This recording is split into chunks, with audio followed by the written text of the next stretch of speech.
Že smo pri nocojšnji državljanski enačbi. Spoštovane, spoštovani, kar vidite napisano pred sabo, ob meni, to je F. To je faktor rodnosti neke države, ki se računa na ta način, da F kot faktor rodnosti neke države je enako N.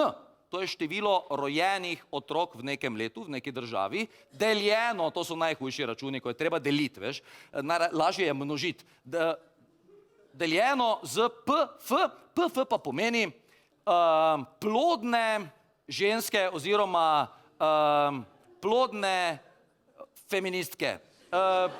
In te ženske, ki so v enačbi računane kot plodne, so opredeljene med 15 in 49 letom. Tako da, če ste več kot 49, gospe, ste mirne, niste več opredeljene. Vse ostalo je še samo luksus, če zrihtate krat 1000, ker se to računa na 1000 prebivalcev. In zdaj vam povem naslednje.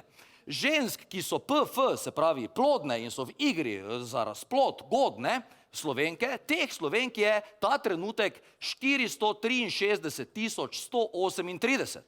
In 463 138 plodnih Slovenk v enem letu sproducira 5000 novih Slovencev komaj.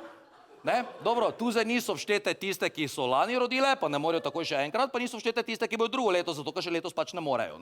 Ampak 5000, kar pomeni, da je v Sloveniji letos v tem trenutku 300 ljudi več prišlo, kot jih je odišlo, računamo razmere med rojenimi in tistimi, ki so pač imeli dovolj pokojninske reforme in so šli.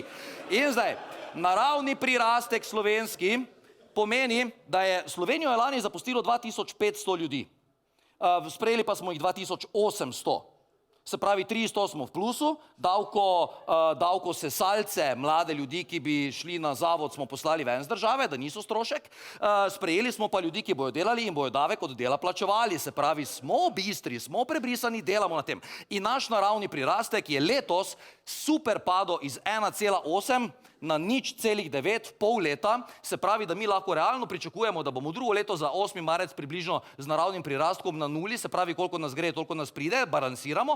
Številko, čez 2, 3, 4, 5 let smo pa v negativnem naravnem prirastku. Slovenke in Slovenci, to je dobra novica za vse nas. Jemljimo kredite, vzemimo kreditov, koliko se jih da, ker nas čez 50 let več ne bo in jih ne bomo rabili plačati.